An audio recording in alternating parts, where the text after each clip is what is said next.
My 7-year-old son Wyatt stood at my father's casket, his small voice cutting through the funeral home like a knife. "Step-Grandma Verena, should I tell everyone what you put in Grandpa's heart medicine?" The room froze. 200 guests turned to stare. My stepmother's face went from grief-stricken to ghost white in seconds. "I'm Adeline, and I'm about to tell you how my father's funeral became the scene of a murder confession, though none of us knew it in that moment. I'm 34 years old, a cardiac nurse at Presbyterian General, and a single mother to the bravest little boy I've ever known. That morning, I dressed Wyatt in his only suit, a navy blue outfit we'd bought for his school concert last spring. His copper hair was slicked back with gel, making him look older than his 7 years. I never imagined he'd use that innocent appearance to expose a killer. My father, Gordon, lay in that polished mahogany casket, looking more peaceful than he had in months. At 68, he should have had years left. He was the kind of man who still climbed ladders to clean his own gutters and spent weekends rebuilding vintage motorcycles in his garage. The heart condition he'd developed was completely manageable with medication. I should know because I'd been the one to first notice his symptoms and insist he see a cardiologist 2 years ago. But there stood Verena, my 45-year-old stepmother, draped in designer black that probably cost more than I made in a month. She'd married my father just 3 years ago, sweeping into his life at a grief support group where he'd gone to process my mother's death. With her perfectly styled platinum blonde hair and practiced vulnerability, she'd transformed from a stranger to his wife in less than 6 months. My brother Desmond sat 2 rows behind me, his lawyer instincts probably cataloging every false sob Verena produced.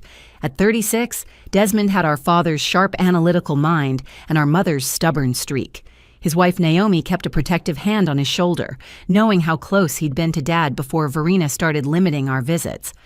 My younger sister Phoebe was on my left, tears streaming down her face. At 31, she still had that optimistic spirit that made her beloved by her 4th-grade students.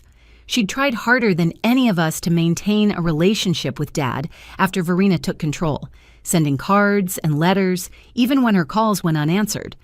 The funeral home was packed with Dad's former colleagues from Boeing, where he'd worked as an aerospace engineer for 30 years. His golf buddies occupied one section, men who'd known him since before I was born, but hadn't seen him in the past year, because Verena claimed he was too fragile for his regular Tuesday games. Our extended family filled several rows. Aunt Bertie, my mother's sister, who'd never trusted Verena from day one. Uncle Sterling, Dad's brother, who'd driven up from Portland. Uncle Morris and his wife. Dad's cousins who'd believed every word of Verena's victim narrative. The morning had started with Verena greeting guests at the entrance, accepting condolences with practiced grace. "Gordon's passing was so sudden," she'd repeat, dabbing at her eyes with a handkerchief that never seemed to actually catch any tears. His heart just gave out. The stress of family estrangement weakened him terribly. She'd positioned herself as the devoted wife, the only one who'd stood by him. The flowers she'd chosen were white lilies, which Dad had actually been allergic to. The music playing softly in the background was classical, though Dad had been a jazz man through and through. Every detail she'd selected seemed designed to erase the Gordon we'd known and replace him with her fabricated version. I'd watched her work the room, planting seeds of discord. To Dad's friend Harold, she'd whispered how I'd refused to help with medications. To our cousin Judith, she'd lamented how Desmond only called when he needed money. To anyone who'd listen, she painted a picture of 3 selfish children who'd abandoned their father in his final years. The truth was so different, it made my chest ache. We'd been pushed out systematically. First, our regular Sunday dinners were canceled because they supposedly elevated Dad's blood pressure. Then holiday visits were restricted to 2 hours maximum. Phone calls went unanswered, with Verena later claiming Dad had been sleeping or feeling too weak to talk. She'd built a wall between us and our father, brick by brick, until we were strangers in his life. And now Wyatt, my precious, observant son, stood at that casket with a truth that would shatter everything. I stood in Fletcher's funeral home, watching my stepmother Verena perform what I can only describe as theatrical grief. She had collapsed against my Aunt Bertie's shoulder, wailing about how my father Gordon died because of the stress I caused him. Her black veil trembled with each calculated sob, and I noticed she kept checking to make sure people were watching her performance. Adeline never visited, Verena sobbed to anyone who'd listen. She broke his heart with her coldness. The stress killed him. His own daughter, a nurse, and she couldn't even check on him once a week. My brother Desmond stood rigid beside me, his jaw clenched so tight I worried he'd crack a tooth. His hands were balled into fists in his pockets, and I could feel the rage radiating off him. My sister Phoebe gripped my hand, her nails digging crescents into my palm. We'd all been close to Dad before Verena entered the picture 3 years ago. Sunday dinners at his house, fishing trips to Lake Shellen, holiday traditions that went back to our childhood. She'd systematically pushed us out, claiming we were toxic influences on his health. The truth was simpler and uglier. Dad had changed his will 6 months ago, leaving everything to Verena, the house my mother had spent 20 years making, into a home, with her garden that still bloomed every spring, the retirement savings my parents had built together through decades of careful planning, even the family heirlooms, including my grandmother's pearl necklace that was supposed to go to Phoebe on her wedding day. We'd only found out 2 days ago when Desmond, using his legal connections, managed to get a copy of the new will. My son Wyatt tugged at my black dress, his green eyes serious behind his glasses. "Mom, why is step-grandma lying?" I shushed him gently, smoothing his copper hair. "We'll talk about it later, sweetheart." But Wyatt had spent last summer with Dad while I worked double shifts to cover for nurses on vacation. 3 weeks in July, when Verena hadn't known I'd arranged it directly with Dad during one of her spa trips, Wyatt had seen things, heard things. He'd always been an unusually perceptive child, the kind who noticed when adults' words didn't match their actions. The funeral director, Mr. Cromwell, approached the podium to begin the service. He was a tall, somber man who'd been running Fletcher's for 40 years. Verena had planned everything without consulting us, despite Desmond's attempts to be involved. She'd even threatened to call security if we tried to participate in the arrangements. The photo display she'd created excluded every picture of Dad with his children, showing only images from the last 3 years with her. Their cruise to Alaska, their wine-tasting weekend in Napa, their anniversary dinner at the Space Needle, as if Gordon's life had begun the day he met her. The funeral home's burgundy carpet muffled footsteps as late arrivals found seats. The air was thick with the scent of lilies and roses, making my stomach turn. Dad would have hated this formal, stuffy atmosphere. He'd have wanted his celebration of life at the VFW hall where he'd volunteered, with beer and stories, and his beloved Miles Davis playing in the background. "Look at her," Phoebe whispered, nodding toward Verena. "She keeps checking her phone." Who texts at their husband's funeral? I'd noticed it too. Quick glances at her iPhone between sobs, typing rapid responses before returning to her grieving widow act. Her friend Camilla sat beside her, rubbing her back and shooting dark looks at our family as if we were the enemy. The room was divided like a wedding, but instead of bride and groom's sides, it had become Verena's supporters versus those who actually knew Dad. His poker buddies sat together, looking uncomfortable. His neighbor, Mr. Chen, who'd shared vegetable gardening tips with Dad for 15 years, kept glancing between us and Verena, with confusion on his face. "Gordon was so lonely at the end," Verena said loudly enough for everyone to hear. "His children forgot about him." But I never left his side. The lie burned in my throat. 2 months ago, I'd driven to Dad's house after my night shift, desperate to see him. Verena had met me at the door, blocking my way. Entry. "He's having a bad day," she'd said. "Your presence will only agitate him." I'd heard Dad's voice from inside calling my name, but she'd closed the door in my face. Wyatt shifted restlessly beside me, clutching the small action figure he'd hidden in his pocket. Dad had given it to him, a vintage Superman figurine from Dad's own childhood collection. It was one of the few gifts that had made it past Verena's watchful control. As Mr. Cromwell spoke about Dad's life in carefully neutral terms, reading from notes Verena had obviously provided, her performance intensified. She stumbled toward the casket, gripping the edge for support as she cried out, "Gordon, forgive your children. They killed you with their neglect. I tried to bring you together, but they wouldn't come." My Uncle Morris leaned over to his wife and whispered, though not quietly enough, "Poor Verena. Those kids really did abandon Gordon. No wonder his heart gave out. The injustice burned in my chest like acid. Dad had been healthy until recently, managing his atrial fibrillation perfectly with medication. I would know because I'm a cardiac nurse specializing in arrhythmia management. I'd helped him set up his pill organizer system myself, color-coded and labeled, foolproof for daily use. His condition was completely under control when I'd last been allowed to see his medical records 8 months ago. "Remember when she wouldn't let us visit Dad for his birthday?" Phoebe whispered, her voice cracking with suppressed anger. "Or Christmas," Desmond added bitterly, said we'd upset his blood pressure, then posted photos on Facebook of just the two of them by the tree, making it look like we chose not to come. Verena was now telling my dad's cousin Judith how I'd refused to help with Dad's medications, gesturing dramatically with her tissue. Adeline's a nurse at Presbyterian General, but she couldn't even be bothered to check on her father's prescriptions. I had to manage everything alone. The pill schedules, the doctor appointments, the insurance calls. Where was his daughter with her medical degree then? That was a complete fabrication. She'd specifically forbidden me from handling Dad's medications, claiming I was interfering and confusing Gordon with too many opinions. She'd even changed pharmacies from the CVS near my hospital to a small independent pharmacy across town, so I couldn't access his prescription history through my hospital network. When I'd offered to attend his cardiology appointments, she'd scheduled them during my shifts, then told everyone I couldn't be bothered to take time off work. Wyatt pulled my sleeve again, more insistently this time. "Mom, I really need to tell you something about step-grandma and grandpa's medicine." "Not now, sweetie," I whispered, though his urgency sent a chill down my spine. Wyatt wasn't a child who sought attention unnecessarily. Verena's friend Camilla stood up, smoothing her designer dress. "I'd like to say something about Gordon's final days." She walked to the front with practiced confidence, shooting our family a cold look that made my sister flinch. "I visited Gordon several times in his last month. Verena was the only one there.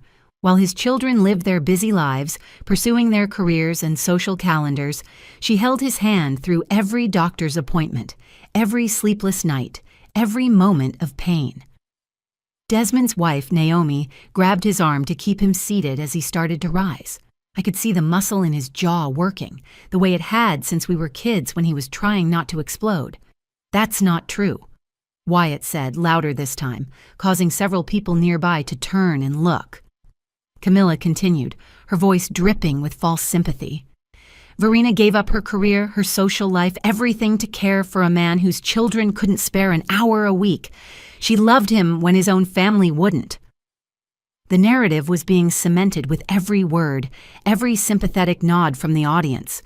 We were being painted as the villains in our own father's funeral, and there was nothing we could do without looking like we were making a scene at a grieving widow's expense. My phone vibrated with a text from Desmond. "After this is over, we're getting a lawyer." This is defamation. But the damage was being done in real time.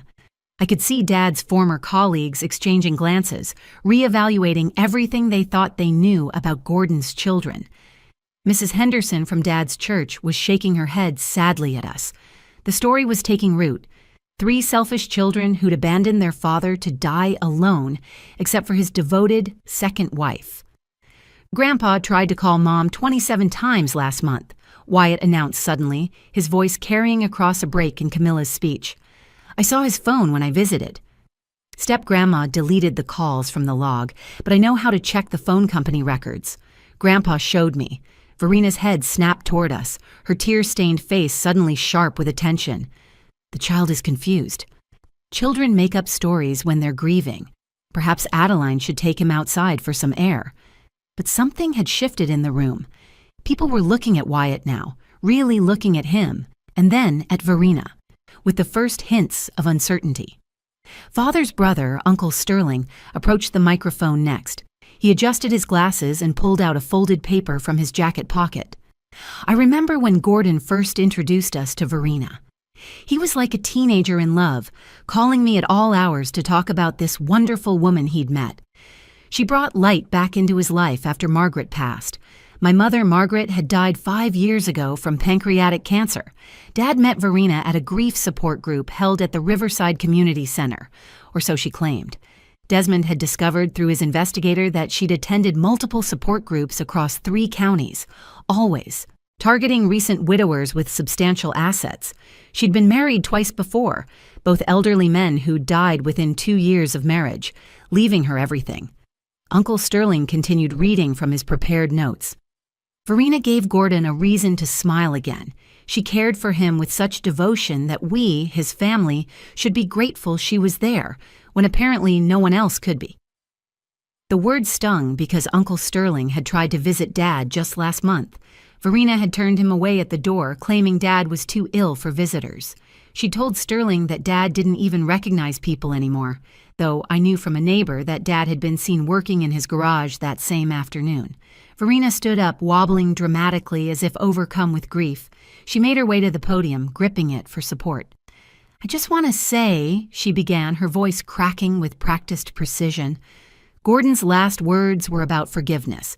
He wanted his children to know he forgave them for choosing their careers over family. He understood that Adeline had her important nursing job, that Desmond had his law practice, that Phoebe had her teaching. He didn't blame them for having no time for an old man. The lie was so bold, so calculated, that I felt Phoebe's sharp intake of breath beside me. Dad would never have said that. He'd been proud of our careers, had celebrated every promotion, every achievement. He'd kept Phoebe's Teacher of the Year article framed on his refrigerator and had told everyone about Desmond winning his latest case. That's when something changed in Wyatt's posture. His little body went rigid, and before I could stop him, he wiggled free from my grip with the determination of a child on a mission. He marched straight down the center aisle toward the casket, his dress shoes clicking against the floor with each deliberate step. The sound echoed in the sudden silence that fell over the room. "That's not true," Wyatt announced, his clear child's voice carrying to every corner of the funeral home. Grandpa's last words were, "Tell Adeline about the pills." I was there. I heard him. Verena's face flushed deep red, then went pale. The child is confused. He's grieving. Children don't understand death and make up stories to cope. But Wyatt wasn't deterred. He stood at the casket, his small frame dwarfed by the massive arrangements of white lilies and roses. He turned to face everyone, his green eyes blazing with the kind of righteous anger only children can muster. "I'm not confused. I was there last week. Mom dropped me off to stay with Grandpa while she worked her night shift. Step-Grandma didn't know I was in the closet playing hide-and-seek. "Wyatt, honey, come back," I called, starting to stand. My maternal instinct was to protect him from whatever was about to happen, but Desmond held my arm. "Let him speak," he whispered urgently. "Something's not right here." "Listen to what he's saying," Mr. Cromwell looked uncertainly between Wyatt and Verena, clearly unsure whether to intervene. The funeral had gone completely off script, and 200 guests sat frozen, watching this 7-year-old boy challenge the grieving widow. "I saw things," Wyatt continued, his voice growing stronger. "I heard things. Grandpa knew I was there in the closet. He told me to stay hidden and remember everything. He said it was important, that someone needed to know the truth." Verena's friend Camilla stood up. "Someone needs to remove this child. This is highly inappropriate and disrespectful to Gordon's memory." But Uncle Sterling raised his hand. "No, let the boy talk. If Gordon told him something, we should hear it." The room had divided into 2 camps now. Those who wanted to preserve the dignity of the funeral and those who sensed that something significant was happening. Dad's poker buddy, Harold, stood up slowly. "I've known Gordon for 40 years. If he told his grandson to remember something, then by God we're going to listen." Wyatt looked directly at Verena, his small chin lifted in defiance. "Grandpa couldn't speak at the end, but he could write." "He wrote notes to me on his hand when you weren't looking." Wyatt looked directly at Verena, his small face set with determination that reminded me of my father. "Step-Grandma, should I tell everyone what you put in Grandpa's heart medicine?" The funeral home erupted. Gasps rippled through the crowd like a wave. People shifted in their seats, leaning forward. Someone dropped a hymnal, the thud echoing in the shocked silence that followed. Verina's perfectly grieving face transformed into something else entirely, raw panic mixed with rage. "The child is making up stories," she shrieked, her voice climbing to a pitch I'd never heard before. "He's traumatized. Someone get him away from the casket." But Wyatt continued with the devastating honesty only children possess. "I saw you in Grandpa's bathroom last Tuesday. You had his heart pills, the ones in the blue bottle, and another bottle from your purse. You were switching them. You poured Grandpa's real pills into your purse and put different white pills in his bottle. You said to yourself, 3 more weeks and it'll look natural." My blood turned to ice. As a cardiac nurse, I knew exactly what this meant. Switching heart medication could cause a fatal arrhythmia that would appear as natural cardiac death. The wrong medication or supplement could disrupt the electrical signals in the heart, especially in someone with atrial fibrillation like Dad. It would look like his heart simply gave out. "You also told someone on the phone," Wyatt added, his voice steady and clear, "that once Grandpa was gone, you'd sell the house and move to Coral Gables with someone named Raphael. You said you were tired of playing nurse to an old man and that the payoff better be worth it." Uncle Sterling stood up slowly, his face grave. "Verina, what is the boy talking about? He's lying!" Verina screamed, but her voice had changed completely. The grieving widow mask had slipped, revealing something vicious underneath. "That brat is making it all up. He's always been a problem child. Ask Adeline about his therapy sessions. That was a low blow and a lie. Wyatt had seen a counselor briefly after his father and I divorced, standard support that had ended 2 years ago with glowing reports about his adjustment. But I didn't take the bait. I was watching my son with new eyes, realizing he'd been carrying this terrible knowledge for days. Desmond was already on his phone. "I'm calling the police." "No one leave this room." His lawyer voice had taken over, authoritative and commanding. "This is now a potential crime scene." Verina tried to run, pushing past Camilla, but Aunt Bertie, all 200 pounds of her, blocked the aisle. "You're not going anywhere, honey. Sit your behind back down." "I have proof," Wyatt announced, reaching into his jacket pocket. "I took pictures with Mom's old phone, the one she gave me to play games on. Grandpa taught me how to use the camera for emergencies. He said if anything happened to him, show Mom the pictures." My hands shook as I rushed to Wyatt, kneeling beside him. "You have pictures, baby?" He nodded solemnly, pulling out my old iPhone 8 that I'd given him loaded with educational games. "Grandpa made me promise to keep them safe. He knew something was wrong, but step-grandma never left him alone long enough to call anyone. She took his real phone away and gave him one that could only call her." I took the phone with trembling fingers and opened the photo gallery.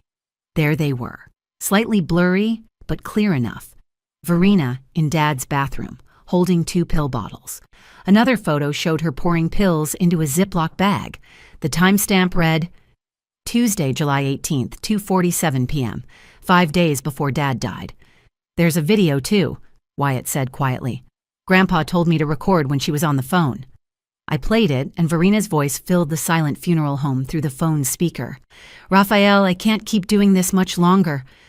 The old man's getting suspicious, but his heart's so weak now it won't take much more.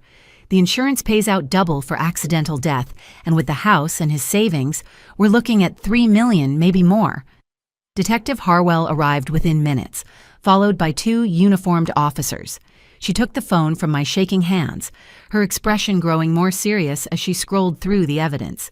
"Ma'am," she said to Verina, "I'm going to need you to come with us for questioning." "This is insane," Verina sputtered.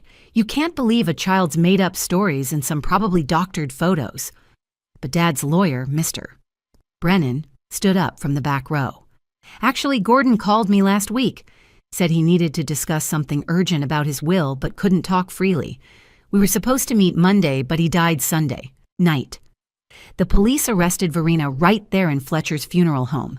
As Detective Harwell placed the handcuffs on her wrists, Verina's mask completely shattered. She screamed that we'd never prove anything, that no jury would convict her on the word of a child, that her lawyer would destroy us in court. The guests watched in stunned silence as she was led out, her designer heels clicking against the floor one last time. Detective Harwell returned to take our statements. She spent an hour with Wyatt, who calmly recounted everything he'd seen. The detective was gentle but thorough, and Wyatt never wavered in his story. He told her about finding Grandpa trying to reach his real heart medication that Verena had moved to the top shelf. He described how Verena would watch Grandpa take his pills every morning, making sure he swallowed the substitutes she'd provided. The autopsy we demanded revealed lethal levels of potassium in Dad's system, not from his prescribed medication, but from potassium chloride supplements Verena had been substituting. She'd been slowly poisoning my father for months, gradually increasing the dose to make his decline appear natural. The medical examiner explained that in someone with atrial fibrillation, excess potassium would cause exactly the kind of fatal arrhythmia that killed Dad. It was nearly the perfect murder. We held Dad's real funeral a week later at the VFW hall where he'd volunteered for 20 years. Just family, real friends who actually knew him. And the truth finally in the open. His poker buddies shared stories about his legendary bluffs. Mr. Chen brought vegetables from his garden to share, the same varieties he and Dad had traded seeds for. We played Miles Davis and John Coltrane, Dad's favorite jazz musicians. Wyatt sat between Desmond and me as we finally got to share our favorite memories of Dad without Verena's poison contaminating everything. The investigation revealed the depth of Verena's deception.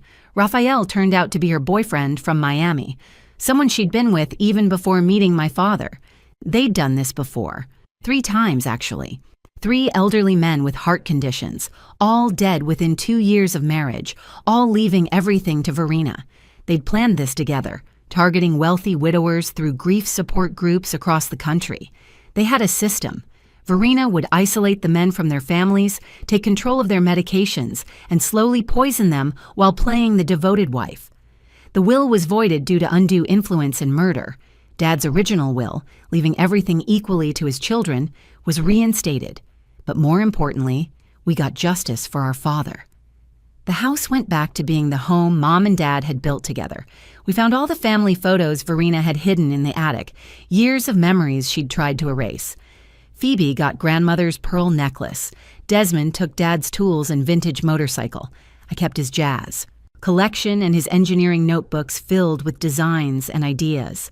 That night, after the real funeral, as I tucked Wyatt into bed, he asked, "Mom, why didn't Grandpa just tell someone what she was doing?" I smoothed his copper hair, thinking carefully about my answer. Sometimes bad people are very good at making sure good people can't ask for help. But Grandpa was smart.